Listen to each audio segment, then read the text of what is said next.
한국에서 이제 내려놓고 온 것들이 좀 있어요. 뭐냐면 이제 안정적인 직장, 그래도 나름 좋은 회사를 다녔기 때문에 이제 쭉 회사 생활만 열심히 했으면 나쁘지 않은 삶을 살았을 것 같긴 해요.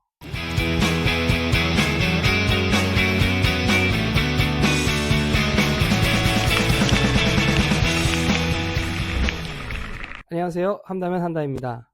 지금 녹화일 기준으로 벌써 8월 3일인데 올해는 어떻게 보내야 되나 고민했던 게 엊그저께 같은데 벌써 3분의 2가 지나갔어요. 이제 3분의 1이 남았는데 이제 남은 3분의 1을 어떻게 보내냐에 따라서 이제 연말에 만족스러운 한 해가 될지 결정될 것 같아서 남은 3분의 1도 열심히 살아야겠다라는 좀 결심을 하게 되는 것 같아요. 지금 이 영상을 시청하시는 분들도 남은 3분의 1 잘 보내셔서 이제 연말에 좀 만족스러운 한 해였다라고 생각하셨으면 좋을 것 같아요. 지금 여기 오사카 날씨는 한낮에는 한 35도까지도 올라가고 이제 아침에도 저녁에도 이제 해가 쨍쨍하지 않을 때도 33, 4도가 계속 유지되고 있어요. 온도가 엄청 올라가면 그래도 좀 습도가 떨어지더라고요. 그래서 한낮에 35도 갈 때는 습도가 한 50% 중반까지 떨어져서 그늘에 가면 좀 시원한 것 같고, 오히려 아침 8시 막 이럴 때, 오후 4시, 5시 이럴 때는 온도가 한 1, 2도 정도밖에 안 떨어지는데 습도가 막 70%까지 올라가요. 그래서 덥고 습한 날씨가 되고 있어서 그 점이 조금 특이하더라고요. 한국에서는 날이 더워도 계속 습했던 것 같은데 오사카는 조금 그런 면이 있는 것 같아요. 제가 살고 있는 지역만 그런 건지 잘 모르겠는데 다들 무더위에 건강하시길 바라겠습니다. 지난번 영상에서 제가 이제 해외 유학 생활, 해외 생활을 끝내고 이제 결혼을 하게 되면서 한국에서 했던 생활, 결혼 생활과 직장 생활에 대해서 조금 말씀을 드렸었는데요. 그게 7년 정도의 생활인데 한국에서의 생활을 마치면서 제주도에서 이제 일본 오사카로 오게 되는 결정을 하게 돼요. 이제 제주도에서 재택근무를 하면서 생활을 하다가 뭔가 조금 변화가 필요한 시간이라는 걸 느꼈어요. 이제 40이 다가오는 나이다 보니까 좀 더 늦어지면 지금 할 수 있는 것들을 못 하겠다라는 그런 두려움이 또 오더라고요. 직장인으로서 뭔가 커리어를 더 쌓아서 안정적인 토대를 마련하는 것도 중요하지만 뭔가를 시도해 보려면 한 살이라도 젊을 때 해야 되지 않나? 40 이후로는 좀 더 도전하기가 어려울 것 같다는 생각이 들어서 해야 될 것들을 해야겠다라고 생각을 했는데 제가 사실 되게 여러 군데를 떠돌아다니면서 살아도 괜찮다고 생각하는 주의인데 이제 아이가 생기고 좀 고민이 되는 거예요. 그런 지점이. 왜냐하면 떠돌아다닌다는 거는 또 그만큼 돈이 들어가거든요. 그러면 어느 정도 안정된 토대를 마련하고 싶은 것도 욕심인데 일단 다른 생각을 차치하고 지금 생각은 한 45살 정도 되면 어느 나라 한 군데 정착해서 살고 싶은 생각이 있는데 그 전에는 좀 더 돌아다니고 싶다. 그런데 아기가 좀 더 많이 크기 전에 처갓집 식구들하고 시간을 많이 보내고 와이프도 저 때문에 한국에서 한 7년 정도 살았기 때문에 처갓집 식구들하고 이제 와이프가 만나고 싶었던 친구들하고 좀 시간을 보낼 수 있는 환경을 만들어줬으면 좋겠다 해서 일본에 와서 좀 살아야겠다라는 결정을 하게 돼요. 오사카에 오게 된 주된 이유이고 이제 그 안에서 저도 물론 얻을 점들이 많이 있다고 생각했기 때문에 결정을 하게 됐죠. 저 같은 경우에도 뭐 이제 일본 사람과 결혼하게 되면서 일본이란 나라와 이제 인연이 닿게 됐고 제 아이가 이제 반은 또 일본 사람이기 때문에 우리 아이의 또 다른 조국에 대해서 또 조금 배워야 되는 시간이라고 생각했고 그러면서 또 저는 일본이란 나라를 경험하고 일본어도 배우고 그런 기회이지 않을까라고 생각이 들었어요. 일본에 오는 게 저희 세 가족한테는 다 도움인 상황이라고 생각을 해서 오게 되었죠.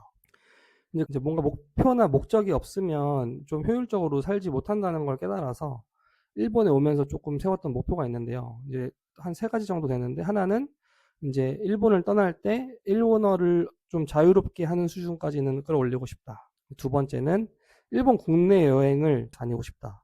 일본을 또 떠나면 다시 언제 일본 여행을 다닐 수 있을지 모르기 때문에 일본에 있는 동안은 일본 여행을 다니고 싶다. 충분히. 세 번째는 온전한 비즈니스를 하나 만들고 싶다.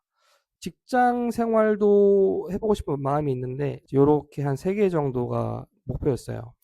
일단 첫 번째 목표를 설정한 이유는 처가집 분들하고 소통도 돼야 되고 이제 제가 하와이에서 마지막에 좀 살고 싶은 생각이 있는데 그 일본 관광객분들이 많기 때문에 일본어를 잘 할 줄 알면 하와이에서 뭔가 먹고 사는데 도움이 되지 않을까? 이런 생각이 들어서 일본어를 좀 수준을 올리고 싶다는 생각이 들었어요.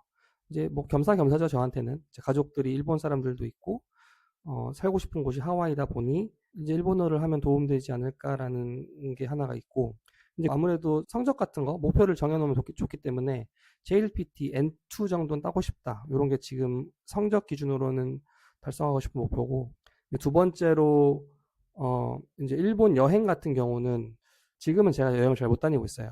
이제 일본에 와서 처음부터 직장 생활을 하고 있는 게 아니고 제가 여러 가지 다른 일들을 하고 있기 때문에 일단 그걸 안정적인 상태로 만들고 일본 여행을 다녀야 된다고 생각해서 지금은 뭐 거의 주말도 반납하고 일을 하고 있는 상황이고요.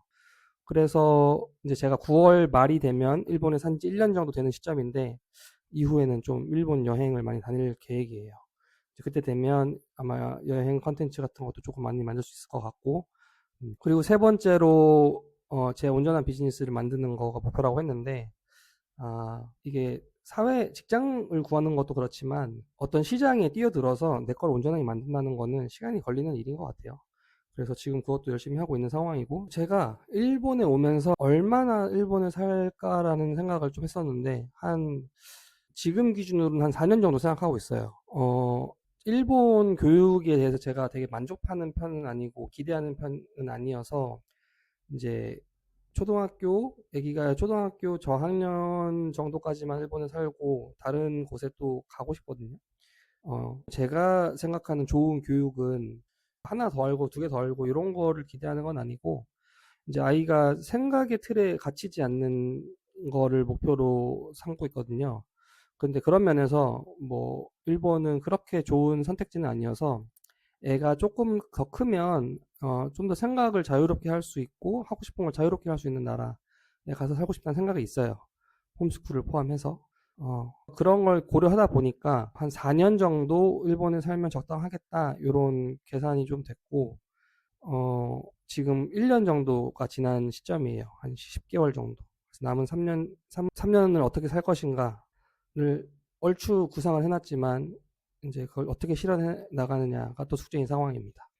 네, 그러면서 제가 이제 일본 사회를 경험해보고 싶은데 자기 일을 하다 보니까 이제 일본 사람들하고 부딪힐 일이 많이 없는 거예요. 사람하고 대면하는 일이 아니다 보니까 조금 아쉬운 상황입니다. 그래서 이제 9월부터는 뭔가 밖에 나가서 사람들과 마주하는 일도 좀 많이 할 예정이에요. 한국에서 이제 내려놓고 온 것들이 좀 있어요. 뭐냐면 이제 안정적인 직장, 그래도 나름 좋은 회사를 다녔기 때문에 이제 쭉 회사 생활만 열심히 했으면 아마 그렇게 나쁘지 않은 삶을 살았을 것 같긴 해요. 그런데 뭔가 좀 답답함은 있었어요. 한국 생활을 쭉 하다 보면 진짜 인생에서 조금 멀어지고 있다는 느낌? 뭔가 채워지지 않는 그런 느낌들이 좀 있었어요. 제 스스로의 경쟁력이 되게 떨어진다고 생각했어요. 이제 돈은 안정적으로 받고 있지만 내가 그동안 쌓아왔던 나만의 경험들, 나만의 자산들, 이런 것들을 발휘한다기보다 그냥 틀에 박힌 리소스만 투입하고 있다는 생각이 들었어요. 이제 일본에 오는 게 아무리 처갓집이 있다곤 하지만 도전은 도전이거든요. 내가 익숙한 사회에서 그 사회를 떠나는 게 되게 생각보다 큰 일일 수 있어요. 이제 저는 그런 게 익숙한 사람이어서 새로운 사회에 가면 뭐 친구들 만들고 사람들 만나고 내 시간을 어떻게 채워 나가고 이런 거를 하고 경험하는 거 익숙한 사람이긴 한데 이제 그거를 처음 하는 사람 입장에서는 굉장히 도전일 수 있어요. 그래서 그런 부분을 누군가 도전하신다면 참고하셨으면 좋겠어요. 그러니까 우리나라에서도 이제 타지 가서 생활하는 게 쉬운 건 아니잖아요. 뭐 이제 인적 인프라도 없고 익숙하지도 않고 살다 보면 익숙해지지만 내 집 같지는 않고 이런 것들이 있잖아요. 이제 하물며 이제 해외 생활하는 건 더 그렇겠죠. 이제 장밋빛 뭔가 미래만 펼쳐지는 게 아니기 때문에 이제 그런 것들을 좀 감수할 준비는 하고 오셔야 된다. 이제 그럼 제가 지금 뭘 하고 있냐? 이제 제 개인적으로 하고 있는 일들은 처음에 와서는 해외 구매 대행도 하고 이렇게 유튜브도 하고 있고 그거랑 이제 온라인으로 사람들에게 제공하는 서비스 이제 이런 것들도 하고 있고요. 말씀드린 것처럼 9월 정도 되면 이제 직장이던 알바던 나가서 사람들하고 같이 일할 수 있는 일들을 좀 하고 싶어요. 그래야 일본 사회를 좀 제가 더 이해할 수 있고 경험을 좀 쌓았다고 말할 수 있을 것 같다는 생각이 들고 그런 경험을 좀 하고 싶어요. 어, 일단 일본 생활 자체에 대해서는 제가 앞으로도 말씀드릴 수 있는 기회가 많을 것 같고, 제가 일본 생활은 거의 가족들하고 시간을 많이 보내고 애기하고 시간을 보내는데 거의 중점적으로 두고 있어요. 제가 제일 행복해하는 것 중에 하나가 애기 아침에 같이 유치원 등원하는 거, 그리고 하원하는 거거든요. 네, 가까워서 걸어서 하는데, 이제 그러면서 애기랑 얘기 많이 하고 뭔가 일상을 나누고 그런 게 너무 좋아요.